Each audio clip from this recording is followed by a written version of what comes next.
करें।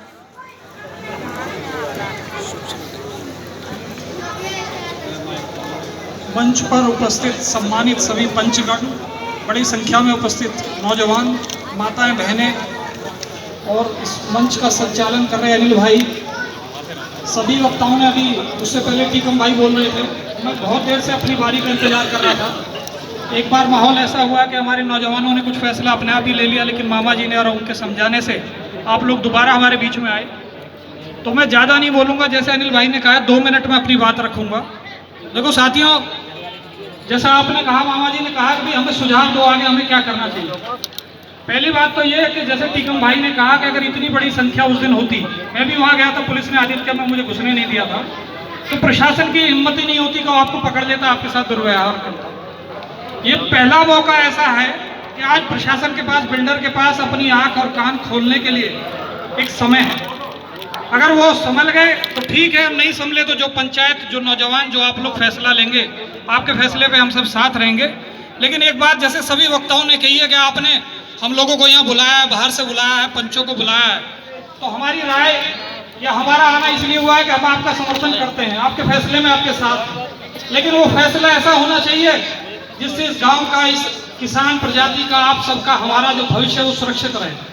अभी आप लोग पूछ रहे हैं कि हमें क्या करना चाहिए, तो 10 किलोमीटर पर यूपी बॉर्डर है, गाजीपुर बॉर्डर है, बहन पूनम जी यहाँ थी, हरिंदर भाई भी यहाँ थे। तो आपके सामने एक पिछले 3 महीने से, पिछले 70 दिन, 75 दिनों से एक बड़ा आंदोलन यहाँ चल रहा है। और आप देखिए कि यहाँ जब टिकैत जी जिस दिन अरेस्ट होने जा रहे थे तो 100-150 लोग भी नहीं थे। उस दिन रात को भी मैं वहाँ पहुँचा था, लेकिन फिर भी प्रशासन को झुकना पड़ा, पुलिस को वापस जाना पड़ा। क्यों जाना पड़ा? कि उनके साथ करोड़ों लोगों का जनसैलाब था। जब उनकी आंखों में आंसू आए तो करोड़ों लोग, लाखों लोग सड़कों पे आ गए, टोलों पे आ गए। तो आप लोगों को अगर अपने जीत करनी है, अपने को जीतना है, तो आपको लाखों लोगों का, हजारों लोगों को अपने साथ करना होगा। और वो तभी आपके साथ होंगे जब आप अहिंसात्मक तरीके से, संविधान के तरीके से अपनी मांग को रखेंगे।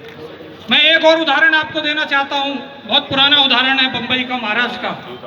एक बार ऐसा हुआ, बाल ठाकरे जी को जानते होंगे, उनके खिलाफ न्यायपालिका ने एक सम्मन जारी कर दिया, नॉन बेलेबल वारंट जारी कर दिए, और ये कह दिया कि उन्हें पेश होना पड़ेगा, अरेस्टिंग देनी पड़ेगी। तो साथियों, ये बात इतिहास में दर्ज है। जो महाराष्ट्र के डीजी थे, वो हाई कोर्ट के जज साहब के घर पे गए रात को, और उन्होंने कहा ये मेरा रेजिग्नेशन है, कल जो कानून व्यवस्था है महाराष्ट्र की, मुंबई की, आप संभाल लेना। तो जज साहब ने पूछा ऐसी क्या बात हो गई? तो उन्होंने कहा जिस व्यक्ति को आपने अरेस्ट करने के लिए कहा है, उस व्यक्ति के साथ सड़क पे 20 लाख लोग चलेंगे। तो अगर आप महाराष्ट्र की लॉ एंड ऑर्डर को संभाल सकते हैं, उन लोगों को संभाल सकते हैं, तो ये मेरा इस्तीफा रखा है। नतीजा क्या हुआ?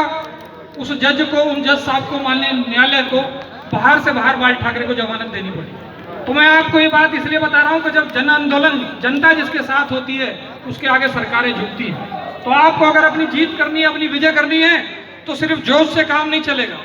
आपको भगत सिंह की और गांधी जी की दोनों की जरूरत पड़ेगी। तो मेरा आपसे कहना है, जो निर्णय ये पंचायत, ये पंच लोग यहाँ लेंगे, आप उस पर चलें और कोई भी ऐसा कदम ना उठाएं। आप देखिए, सरकार खुद चाहती है किसी आंदोलन को दमन करने के लिए कि उसमें हिंसा हो जाए, सरकार पे बहाना हो जाए। लेकिन आपको, जैसे आप आंदोलन चलाते रहे हैं, जैसे टीकम भाई ने आगे आपसे कहा है, और मेरा तो ये भी कहना है कि ये जो बिल्डर हैं, आप क्या सोच रहे हैं, ये सड़क बना के, दीवार बनाकर आपकी जमीन ले लेंगे?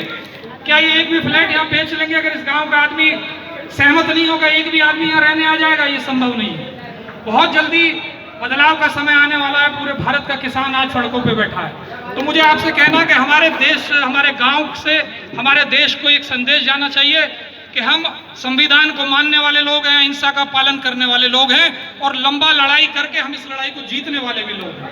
आज पहली बार आपने अपनी ताकत दिखाई है, बहुत सारे लोग यहाँ इकट्ठे होंगे, और मुझे लगता है कि अभी कुछ ही घंटों में ऐसा हो जाएगा कि शासन, प्रशासन और बिल्डर ढीला पड़ जाएगा, और आपको इसका नतीजा 1-2 दिन में देखने को मिल जाएगा। लेकिन तब तक आपको धैर्य रखना है। जो निर्णय पंचायत करे, पंच करे, उस पर चलना है। इसी के साथ मैं अपनी बात समाप्त करता हूँ।